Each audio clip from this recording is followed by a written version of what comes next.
In fact, when I got his autopsy and my physician looked at it, and he said, it's unfortunate that your son's death could have been prevented because he did have, again, he was always healthy, never sick. And so one day he came in the house and said, Mom, I think I'm having a heart attack. And said, just as calm. I was washing dishes. I'll never forget it. And I said, well, Var, you're 19, you're not having a heart attack. What's wrong? And he said, Mom, I'm serious. I just fell down. And I literally, like, I don't even think I got dressed. I grabbed my keys and said, let's go. And we went to the hospital. So he explained what happened to the physician he saw, and they did an EKG, but it came back normal. And she said he had, what'd she say? She said he had anxiety. She thought it was anxiety.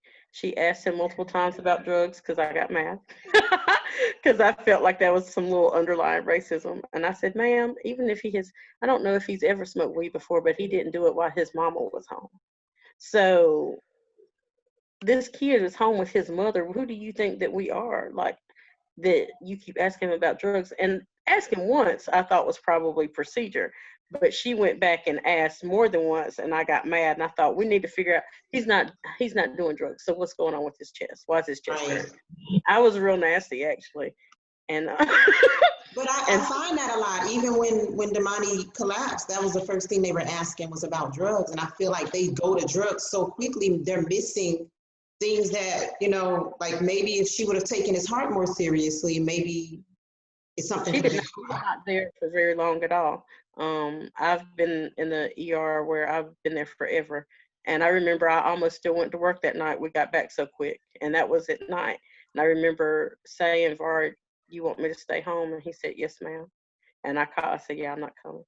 And so that is why I didn't go back to work that night. So he was, and he never complained, never asked me for much. So I knew something was serious.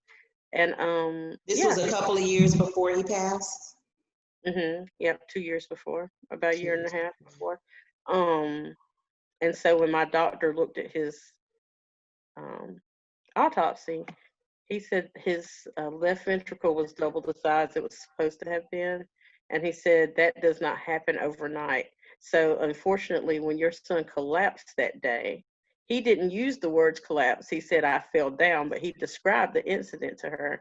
He said, usually a 19-year-old is not having a heart attack, but they may have a heart defect that would have prevented his death if they would have done an echocardiogram instead of an EKG. And he said, I was furious. And I literally thought about blowing the hospital. I kid you not. Like, I thought about blowing it up. I told people that would stop me from doing it. But like a bomb is what was it. Wow. Did they say there was any correlation between the sickle cell trait and the heart? No, they never really said anything. But I'm going to tell you, without talking too much about the medical system here, I don't feel like they know a lot about sickle cell in this area. I'll go to the hospital and they'll ask me what works for you, and I'll tell them, give me morphine, fluids, and oxygen. They let you diagnose or give yourself the treatment? Dang. Well, I've been seeing that there is a correlation. There have been studies on athletes with sickle cell trait, and there's a higher incidence in sudden cardiac arrest in those athletes with sickle cell trait. Yeah. I remember looking that up, but I did not know what his cause of death was at that time. So he was in North Carolina. It took us 4 months to get the autopsy. Yeah. So I don't think I really allowed myself to grieve until it came back. At some point, I thought everybody was dying. I felt like everybody around me was dying. I thought I was a curse, if I'm gonna be honest. Again, back to those morbid thoughts I had. My son died, then my stepdad died, and I just thought, is everybody gonna die? Like, I was worried about everybody dying after that. Poor Corey, I probably got on his nerves. I didn't want him to do anything. Did you get his heart checked and everything? Yes. Okay. Oh yeah, we had to, because he was going to play football, so they wouldn't clear him to do anything until that was done. That's one of the things they ask you, is if you've had anybody in your family under 30 die of a heart attack. And we're going to, and he was like, yeah, my brother just died. And, you could almost hear the brakes stop. And so we had to do some genetic testing, and And He had yeah, the had several. question is saying of a heart attack, it should be a heart condition because, you know, Vari, it wasn't a heart attack. So those questions sometimes are misleading and make people miss checking yes when it really should be. It's good Well, that you know y'all. what? When we went to have the genetic testing, the woman there said to me, because Vari's father's family, they have had several people um, die from heart attacks early. And she said frequently it may not be a heart attack, but if someone drinks or they smoke or whatever, people say, well, he just lived hard or whatever, and they don't look further to find out there may have been a genetic heart defect that just kept being missed because maybe they weren't athletic and playing sports like he was, so they lived a little longer, but they still died early. And that had happened multiple times. So who is now to say that those people, I think a 32-year-old massive heart attack or something, I think my Wow. grandfather had. I'd have to go back and ask his dad, but very early heart attacks that led to death. And I think that those probably were not heart attacks now. They just weren't looked at further. Because they were fully adults. 21 is, you know, I would say unheard of, but it's not. We now know that that's not unheard of. It's not. Oh my gosh. We got the call at his track meet, and the next week I was at his track meet. But I'll be honest with you, I didn't want to be there. But I Right. remember he asked me, was I coming? And I could tell he wanted me to come. Um, and I said, Yeah. well, he got the call there too, so it might be triggering for him to go. So I said, I will. But I never wanted to go back to another. I would have never gone to another one if it were up to how I felt. But I felt like I've got to still be halfway normal for this child. And so I went. I didn't miss one after that, but I Yeah. had to go every time. Like, Yeah. I got to where I started to enjoy going for my son because, like you say, he is a big part of what got me through. You know, I have to keep going because if I stop going, then his memory stops with me. right. So that is a big driving force as well. But I got to a point where I enjoyed seeing my son playing football because it brought joy to him. That was like a form of therapy for him. And, you know, I was happy to see him smiling and laughing again. So, Football didn't bother me, but boy track, I think it was specifically track because okay. it was at the track. Most of the track meets were at the track. I mean, I just remember when I got the call, and he Oh, was actually running. We were supposed to leave, and they asked him to run the 4x4, and I think he had already ran the 4x1, and he ran the 100, and I think the 200. Anyway, he had already ran 3 or 4 races, and so he did not want to run that 4x4. And in fact, he was not on it, but someone was hurt, and they wanted him to like run one of the legs. And he was like, I'm tired. I think he had just finished it. Is it the 200 right before the 4x4? I think so. He had just finished running, and he was like, I can't. And I said, baby, just go finish the race, run strong. And I wait. So I was standing at the gate waiting because as soon as he finished, we were leaving. We were already on our way out the door when they ran and stopped us. And my phone had died. And I was going to Walmart to send Vari some money. And so, because that's before I knew about Cash App, so I used to Walmart him some money.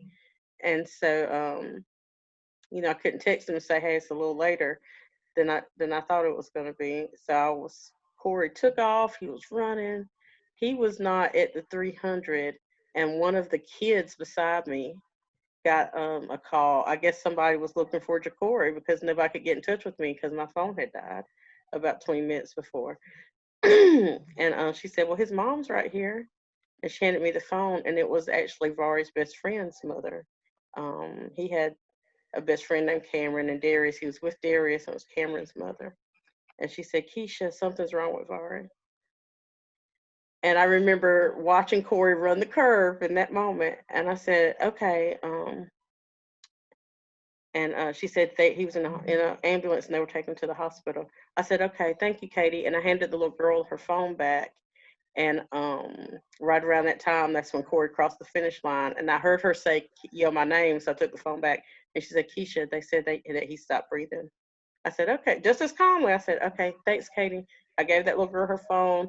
Corey was bit down on the track, trying to catch his breath. I think he had ran his fastest like lap ever, and in the 400. So everybody else was excited, and I said, Corey, something's wrong with your brother. I gotta go. I left him there.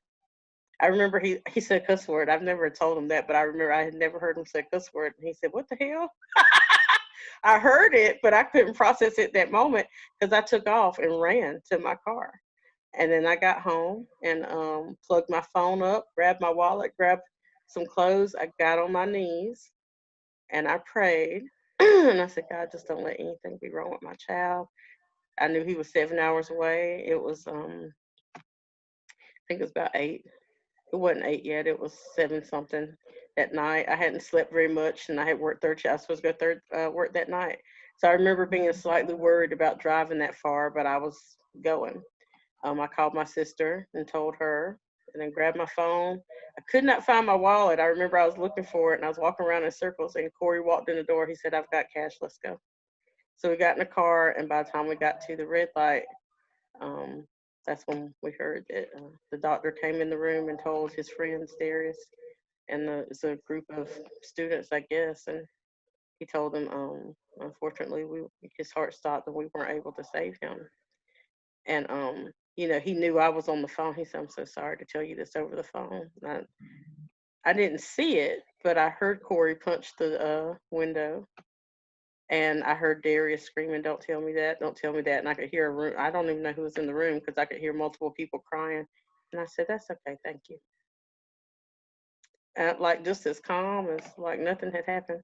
Um, I took a left and I took another left and pulled over. And I was like, I don't know what to do now. And I just sat in the car for a minute. And yeah, that's what happened. So I've told several people, like they'd never crossed me, but they never called me to say, hey, I just happened to hear them tell the room full of his friends. I just happened to have called because I called them to say they're not going to give you information because you're not family. So here, give them my number, blah, blah, blah. So I can tell them they have permission to talk to you about anything. He doesn't have any pre-existing conditions, but he has a sickle cell trait. Like he was just healthy. There was nothing to really share. And they walked in while I was on the phone. And he told the nurse, he said his mom's on the phone. I really sort of knew, but didn't believe because she would not she just kept saying the doctor's coming, the doctor's coming. Like you could tell she was nervous. And I left this out, and I don't think I really have ever shared this with people, but when I was praying, I literally feel like I heard a voice say, he's gone, but it's okay. And I remember saying, I rebuke that in the name of Jesus. Like, I'm thinking that these are negative thoughts. And I thought, he's going to be fine. And, but sometimes I thought that's why I was so calm because I knew. I did kind of tell myself that. I said, you knew, but you knew it was okay too. So I sat on the side of the road for maybe 3-4 minutes, and then I went to my sister's house because I had called her to ask her to ride with me, and then had rode past her house like had left her. I was just in a hurry to get to my baby, and by the time I got there, people were showing up, and I didn't know 20 minutes yet, so I don't know how they knew where I was. I don't know how they knew he was gone, but all I know was it seemed like the whole town showed up to my sister's house. And it was perfectly sunny and beautiful at the track meet. And so, like I said, this was within 30 minutes. It started pouring down rain, and I remember thinking the sky's crying for me. But at that point, I didn't cry. His best friend Cameron got there, and he was crying. Bless his heart. He was laying down on the road. It was pouring down, and he was just laying in the rain crying. And I remember just saying, "Baby, just get up. It's okay." And I was comforting everybody else, I think. But I remember that distinctly. For all the things I forgot, I remember all of those things in detail because I remember I had 2 friends that started talking about me while I was right there. Like, I think they thought I was crazy. They were like, "You should get out the car." And I was like, no. I felt in a cocoon. I felt protected for whatever reason in the car, and I didn't want to get out and feel exposed. Can't really explain that, but that was where I was at. And I wasn't crying. I felt like people were staring at me in my face. And I remember thinking, they think something's wrong with me because I'm not crying. But really, I just don't like to cry in front of people. And I didn't feel like crying yet. I just felt The shock. I was, yeah, I guess I was in shock. I almost went to work. That was the craziest thing. I had called in, and then I messaged the director and said, well, Vari died. Like, I don't know, I kept using the word died all the time then. And she called me. Yeah. She said, who? What? And I said, well, Vari died. And I told her what happened. And she said, are you okay? I said, yeah, I just don't know what to do.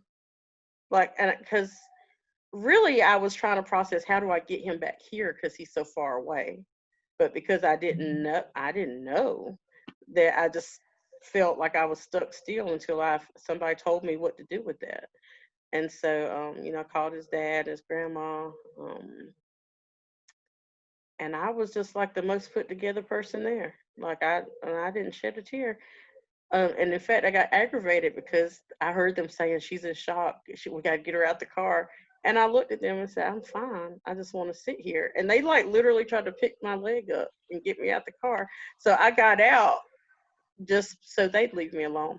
But before all that happened, my cousin Tammy, I'll never forget, she has no idea what that meant to me because she sat in the car. She just sat there. She didn't say a whole lot. And she said, I know you're not okay. I said, Tammy, I just don't know what to do. And I said, I had Vari when I was 17. And from the day he was born, he was my sole responsibility. And I know most teen parents, like, I think their parents do most of it, but I take pride in the fact that I think I did the majority of everything. And I said, this is the first time in his life I didn't know what to do for him. And I just thought I just got to get him here, and I don't know how. So I just kept repeating, I don't know what to do. I don't know what to do. And so how did you get him back to where you were? I think maybe my mom, now that I'm thinking about it, I think my mom told me to call the hospital back. And I called them, and, I told them, I said, my son is there, and he passed away. And so I need to know. I said, I'm waiting on his dad, and then we're going to come down. And they told me I couldn't. And they said that hospital didn't have a viewing morgue. And so, just the use of the word morgue. And so she said, so his body will no longer be here by the time you get here if you're 6 hours away. So she said, so he will be in the care of the, what do you call it? Not the coroner's office, the medical examiner. And she said, so here's their number, and you can call them in the morning and set up whatever you need to do. And she said, and then from there, they will release his body to you. So I came home. Well, first I went to see his dad, and I felt this urge, like I had to see his father, because part of me thought they look so much alike. I never really admit that, but he looked so much like him. And I thought I just had to look at him.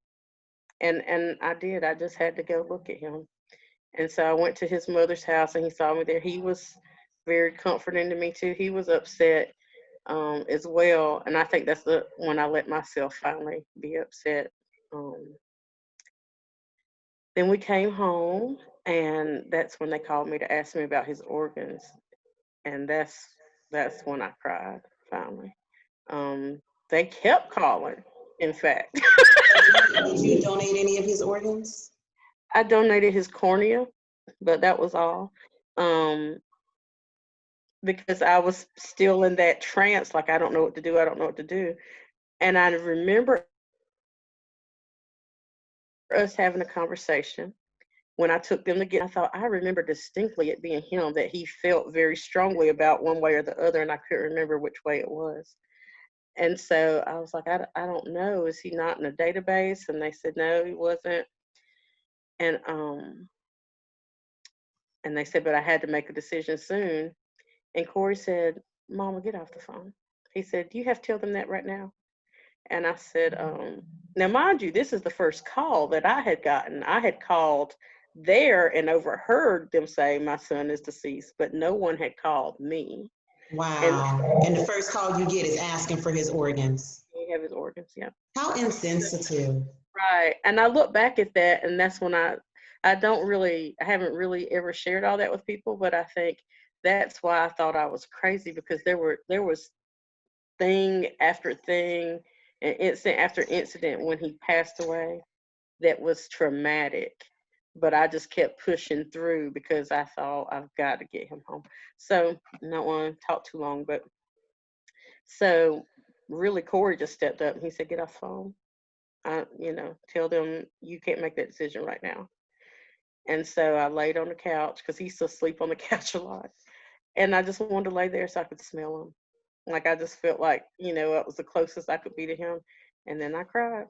And then I went to sleep. I just shed a few little tears. But in the morning when I woke up, I broke down. And then I cried. It wasn't 2 minutes, but I cried hard. And then I just looked at Corey. I said, "I'm sorry," wiped my face and got up. And then I started calling the medical examiner, and this was the day. This day was almost more traumatic to me than the night because maybe I was in the days the first night. But I called the medical examiner's office, and they did not have his body or his name. And I thought, they've lost my child, like he was a toddler. In my mind, like, where is my baby? And I started panicking, so I called the hospital. They're like, he's not there. The medical examiner said he's not there. And I thought, oh, I'm gonna go crazy. I felt crazy. Like in my head, I felt somebody's gonna tell me where my baby is. And so finally, I found out.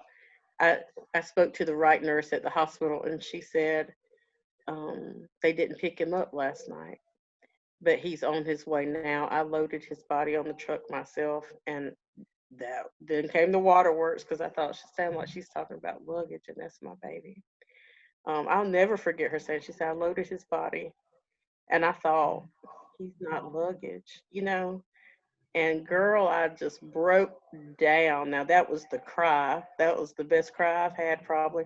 And she started crying too, and we just both because I think she realized it, and she cried. We were both on the phone just crying, bawling. And so then I called the medical examiner's office, and they told me I couldn't come see him. They said, "Well, once he's in our custody, you can't see him." And so I had to argue with people for a couple of hours about that. Because it was an investigation. They didn't know it was sudden cardiac arrest at that time. They just knew they found a young, apparently healthy guy surrounded by other guys on the gym floor, and they didn't know what happened. So they told me it was an investigation to. Was it Um, at a residence or something that happened? Where was he playing basketball at? it was on campus, but he was playing with like pickup game with friends. So that's all they knew was that he was found unresponsive, and so they had to determine his cause of death. And did the friends give him CPR right away? Did they know to do CPR? They did not. Mm-mm.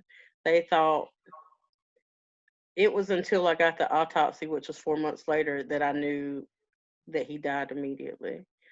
Because even from the police officers, they made it sound like, well, they didn't know what happened. Um, they immediately called campus, like police, I guess, or the ambulance or whatever, but the campus security got there first, and they didn't immediately do CPR. So I don't know what that was all about, but they told me he was breathing when he got there. But once I got the autopsy, I realized he was not. He suffered a sudden cardiac arrest. So that's something I never really. When I knew when the ambulance got there, they immediately, from what his friend told me, he said they immediately yelled, "He's not breathing," and they immediately I think they used a defibrillator, and started chest compressions. But the first people that responded did not. You Um, try to file litigation with them or anything? I did not, and I should have, and I still want to, but I probably have missed my Statute of limitations. probably. But I remember the last call I had with that officer. I thought I was going to go crazy. So again, I did things that kept me from going crazy, which meant I couldn't deal with that. I felt like I was punished. I didn't feel like Vari was punished because I felt, I do believe in heaven, and I believe that that's where he went. But I felt robbed. I felt like it was a personal attack. On me. I hate to say that, but I did. I remember telling Corey one time, "I'm not crying for Vari. I'm crying for me." because I have to be here without him. Because Corey would try to comfort me and say, well, Mom of ours in heaven, he's doing better than us. So I'm crying for me. Yeah, I'm crying for me. I tell people that all the time. It's not us. It's not them that we feel sorry for. It's us because we're stuck here. And I think about the fact, like, how many years am I going to have to live with this emptiness, with this void, with this pain? I see parents who live 20 years without it. And I remember that just being a frightening thought. Like, I can't imagine having to live 20 years without my child. Oh, I remember day 3 waking up and saying, this is the longest I've ever not talked to him, because it had been 3 days. And then I thought, as bad as that felt, how am I going to make it 3 years? I can't go 3 days. And I remember thinking, I think I'll just die soon. Do it. I think he was a natural leader, but he was very quiet. But when he spoke up, everybody listened, I think. So you started the foundation. It's the NOLA Foundation? The NOLA Network. The NOLA Network, and it's in honor of you. What is the focus of the NOLA Network? The NOLA Network is, our goal is to work with the entire family, to work with housing, health, and education. For me personally, heart health is the mission, but I think about other families and that the overall health, I feel like if we educate people more, they can advocate more. I wish I had been able to advocate for him better with the doctor that just said, well, it's anxiety, which I did follow up. Now, I will say that. I followed up with his physician because I just didn't like the woman at the hospital. I just thought she was wrong. But when the doctor at his doctor's office looked at what they did and said, I think they were thorough and that is what it is. And so now as a parent, it's important because we know what to ask for. You know what to ask for. But before we didn't know, okay, let's ask for an echocardiogram. We're relying on the medical professionals to tell us what is needed based on the symptoms. And I thought about how he was never sick. I was so stuck on the fact that Vari was never sick, but he had a physical every year. But I think sports physicals, I feel a certain way about those. Girl, gonna say it. They're not sufficient, and it gives people a false sense of security. The stethoscope cannot determine what's going on with the heart.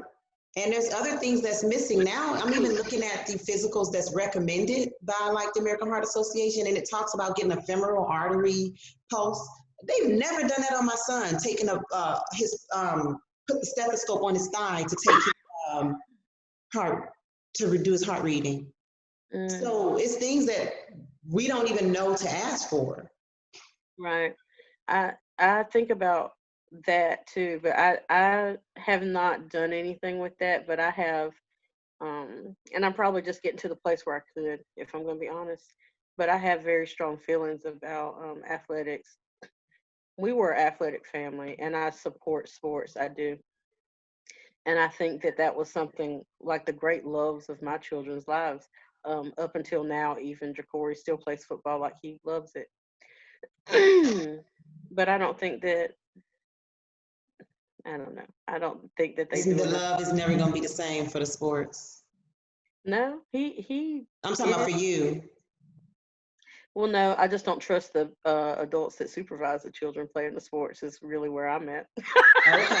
Okay. Talk about that a little bit. What do you mean, like the coaches and the trainers, the athletic trainers? Absolutely, yeah. There's a couple of things that make me wonder. I wonder if this was a sign, and I know that is a part of grieving.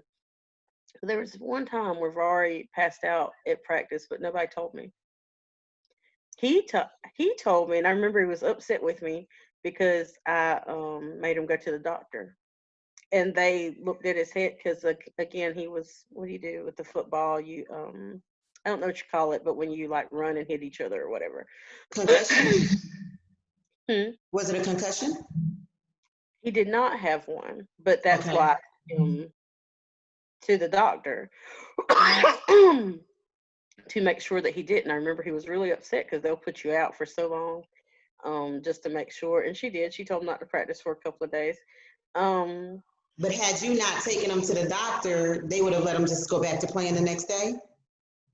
There wasn't an adult that told me that happened to him. He told me. But I wonder Wonder if that was something else and we just never knew. I mean, and I'll never know now.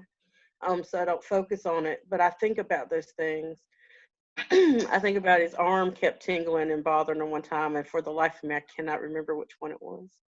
But it was his shoulder, and I remember the trainer just kept saying something about the way he tackled. But I wonder if he should have, if that was something. So there are all these little things that I think they're dismissive sometimes of children. Um, in Corey's senior year, I found that to be true with him. I'm sure there's a coach at the high school that hates me because I let him have it. Um, and I let him have it.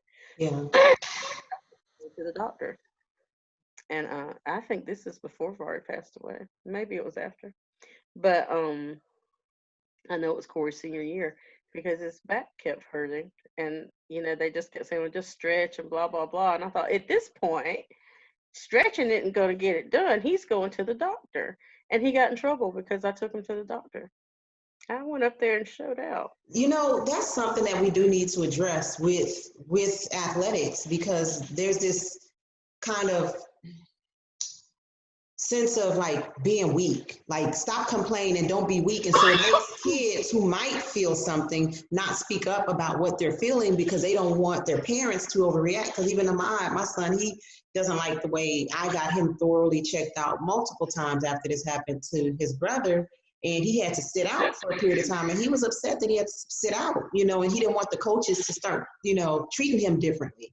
But Yeah. these kids need to speak up about what they're feeling, what they're experiencing, and coaches need to give them the flexibility and the comfort level to be able to say what they're feeling so that we can know when something like this is happening. Well, Corey did say something, but I found that neither of my children are complainers. So he'd say, "My back's kind of bothering me." They say, "Stretch." He'd just say, "Yes, sir," and go And on. that's what Like, I mean. Because as a coach, I know I'm around coaches all the time, and we act like kids are overreacting or being dramatic. Whereas there are some cases that kids are, but don't miss right. the one or two that are not being dramatic. Because you just assume everybody is. Lives are worth being saved. Well, that's what made me angry. And, I kind of showed out a little bit with that particular coach because I said, my children don't complain. So when they say something to you once, they might be seeking your advice. When they say it twice, that means it's a problem. And he has told you multiple times. And sure enough, he had there was something, they did an x ray and his two vertebrae were sitting on like the little cushion there was like there was something because I remember saying, "Is this a permanent problem?" And he said, "No, for you or I, it would cause a problem. But he's young and flexible enough. With rest, he'll be normal again." And they were mad at him because they want you to see the trainer and not the physician because they feel like they put you out without. And Corey did not want to go. And the coach kind of fought him. He said, "Well, that child over there is an alternate, and I can tell you, they would love to be in Corey's position. They would have never gone." So he thought he was just, I guess, being slack. I said, "Well, I don't know what they do in their house, but at mine, when I say we're going to a doctor, put your shoes on, my kids say yes, ma'am, and we go." And I took him, and he needed to go. So I love Seneca High School. That's where I graduated. Both my children graduated, but I have some real serious issues with things that happen in the athletic department. I haven't gone back and revisited them yet, but at this time now I can. I couldn't have had a civil conversation about it at that time. Um, Jacory broke his hand that year. It was broken for 2 or 3 practices. He had to run because he was late because he couldn't lace his stuff up, and his hand was broken. But the trainer said it was the spray. So there's a couple of things, and I harbor hard feelings because because you are put in a place of authority over children, and they trust you, and they trust you blindly, but I do not, and Right. more so now. Um, but I just feel like God gave me these children to take care of. They did feel like, I know they thought I was a little overbearing as a mom because I'd go showing out, and Vari would actually tell me, "It's like, Mama, you gotta let me be a man." And um, I that got on my nerves when he was living, but now I look back, like, he was such a man before his time, and he was just an adult before he should have been. But he just really wanted to be a man, and would be firm with me to say, Mama, you have to let me figure this out myself. And I would do it, but I didn't want to. Yeah. I did not want to, but I just think he did everything so early, you know, and maybe it needed to be that way. That's I felt like my purpose was to be a mother. Um, I don't know. I felt like that was my purpose. That that's the greatest thing that God could have gave me. I wasn't that kid that sat around and thought about, I want to get married and have kids. But when He gave them to me, I was dedicated to everything I did was to make them have a great life.